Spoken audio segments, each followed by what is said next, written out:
I bona nit a tothom. Avui us vull parlar del ferrocarril. En el 2006, Museus de Terrassa va editar aquest llibret on parlava precisament dels 150 anys de l'arribada del ferrocarril a la nostra ciutat, a Terrassa. I precisament gràcies o a partir d'aquest llibret jo us explicaré una mica aquesta història de com va arribar el tren a Terrassa. Va ser coneguda com la ciutat de les xemeneies, la ciutat del fum.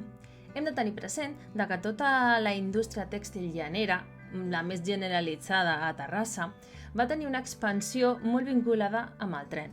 Però abans fem 5 cèntims d'aquest context històric, d'aquesta situació, d'aquesta realitat que tenia Terrassa ara ja fa uns quants anyets. Arran de la producció d'aquests teixits de gran qualitat, van començar a tenir la necessitat de tenir un major nombre de matèria primera i de combustible. Eren fàbriques més competitives, perquè podien exportar els seus productes manufacturats. La industrialització i les millores tècniques van arribar a Terrassa a partir de la dècada dels anys 20 del segle XIX, junt amb la necessitat de disposar d'un suport tècnic d'estrangers, especialment tècnics francesos i belgues, que faran estada a Terrassa i formaven els nous fabricants en el funcionament de les filatures, les màquines de tondre, els telers. El primer vapor inaugurat a Terrassa va ser la Societat Galí i Vinyals de 1833, que tenia una màquina de vapor que generava 18 cavalls de potència i funcionava amb llenya. Gràcies a l'arribada del ferrocarril i amb tota l'embranzida a la indústria terrassenca, ja tenim en el mateix 1856 el vapor gran, amb una màquina de vapor ja de 100 cavalls de potència. Els grans vapors van absorbint petites empreses de treball fragmentat, reunint el procés de la llana en un únic espai per primera vegada, com va passar en el vapor a Amèrica mateix jove. La industrialització, fortament lligada al tren, modificarà aspectes inamovibles en el treball, en el comportament social, polític i d'infraestructures. Terrassa es posa de mica en mica al capdavant del mercat tèxtil peninsular. La major concentració fabril, mà d'obra i millores tècniques li permet l'especialització i producció de teixits concrets, franeles, panyetes, cuis de llana, i li suposa no tenir més competència al país que la de la veïna, la de Sabadell. A principis del segle XX, a la ciutat de Terrassa hi havia quasi 40 vapors.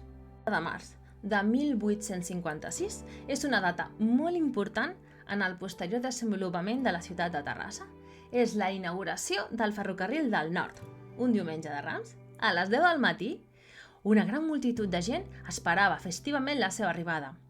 Els vagons, arrossegats per la locomotora Zaragoza, hi van viatjar des de Barcelona personalitats tan il·lustres com el governador civil Don Ignacio Yacera, el capità general Don Juan Zapatero i el caporal segon de capitania Joaquim Bassols. Aquest primer tren fou beneït pel reverend mossèn Joaquim Coll, i després la comitiva es va dirigir a l'església del Sant Esperit, on es va cantar un Te Deum, un himne litúrgic, per donar per finalitzada la cerimònia. Les obres de construcció d'aquest tram de la línia havien durat 2 anys i en el qual havien arribat a treballar 500 operaris. D'aquests, hi havia 200 penats cedits pel govern, sota vigilància d'uns soldats d'una caserna propera. Va donar-se l'enginyer en cap Pere Andrés Puigdollers, responsable del tram fins a Saragossa, qui va tenir que portar material de fora, com la fusta de les travesses dels Estats Units o Rússia, o fins i tot la pedra, transportada des de Montjuïc per falta de pedreres més properes. Però, encara que això suposi un encariment, el ritme de treball no va baixar i les hores es van finalitzar en el termini previst, continuant a partir de 1856 cap a Manresa, on van arribar el 4 de juliol de 1859.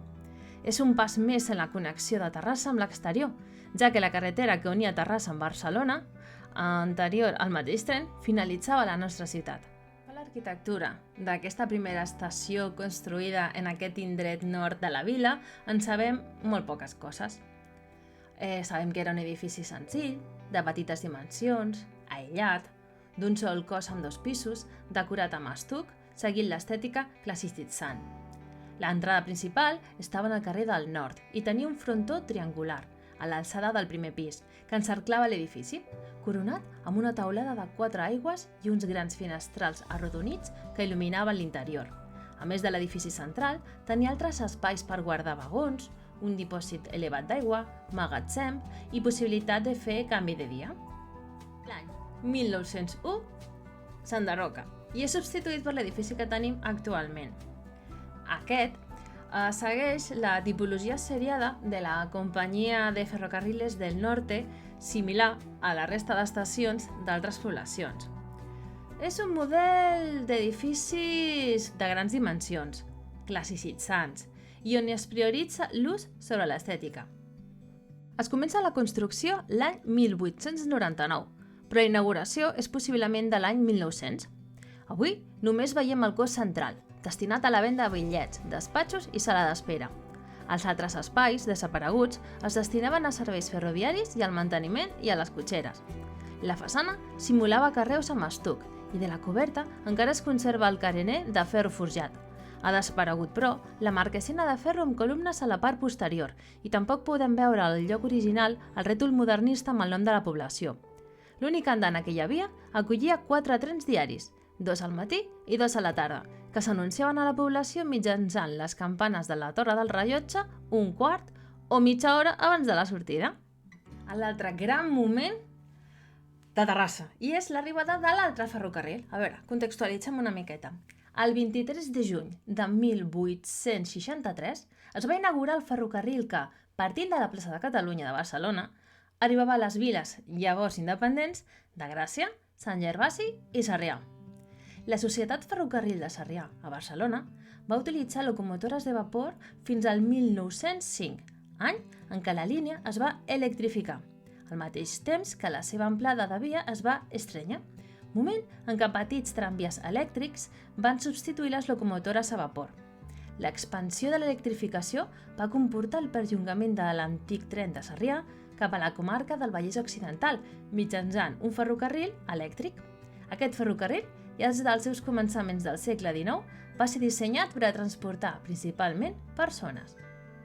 Fins al segle XX, Terrassa ha crescut molt i en el 1919 tindrà una nova línia ferroviària, el tren de baix, Barcelona-Terrassa-Sabadell, que permetrà una nova comunicació amb la capital. La Companyia de Ferrocarrils de Catalunya, creada l'1 d'abril de 1912, pretén donar servei a poblacions de l'entorn de Barcelona mal comunicades, encara entre elles, i allunyades geogràficament de la xarxa de vies fèrries principals, pensant bàsicament en el transport de passatge. El projecte volia unir la zona marítima de Barcelona amb la depressió del Vallès a través del massís de Collserola, un recorregut difícil pel traçat de les vies, però que la importància de la indústria tèxtil i l'augment demogràfic que comporta Terrassa, Sabadell i altres zones com Rubí fan viable, sobretot responent a l'escassetat de comunicacions en aquesta zona. Aquesta nova línia arriba a Rubí i a Terrassa un 28 de desembre de 1919. Del nord, l'estació del nord, l'estació de dalt, combinava el que era transport tant de mercaderies com de passatgers, però el tren dels catalans, l'estació dels catalans, o com es coneixia popularment com el tren de baix, ja va néixer com a transport de passatgers únicament. L'estació dels catalans, o estació de baix original, s'estrena l'any 1921. La seva estructura arquitectònica era molt similar a la del nord, d'inspiració clàssica. Tenia un cos central ampli, amb uns grans finestrals i 2 torres laterals de 2 pisos. L'any 1986 s'enderroca, coincidint amb el soterrament de la línia. Si us ha agradat, si teniu curiositat de saber molt més, aquí teniu la solució, aquí teniu la meva font d'inspiració. A més, moltes d'aquestes imatges que heu anat veient, que he anat posant en el vídeo, són tretes de la sala d'arxiu local que hi ha a la Biblioteca Central, que les podeu veure, que són una passada de xules. Res, això ha estat tot per ara. Espero que us hagi agradat i si voleu, ens veiem a la propera. Adéu, adéu!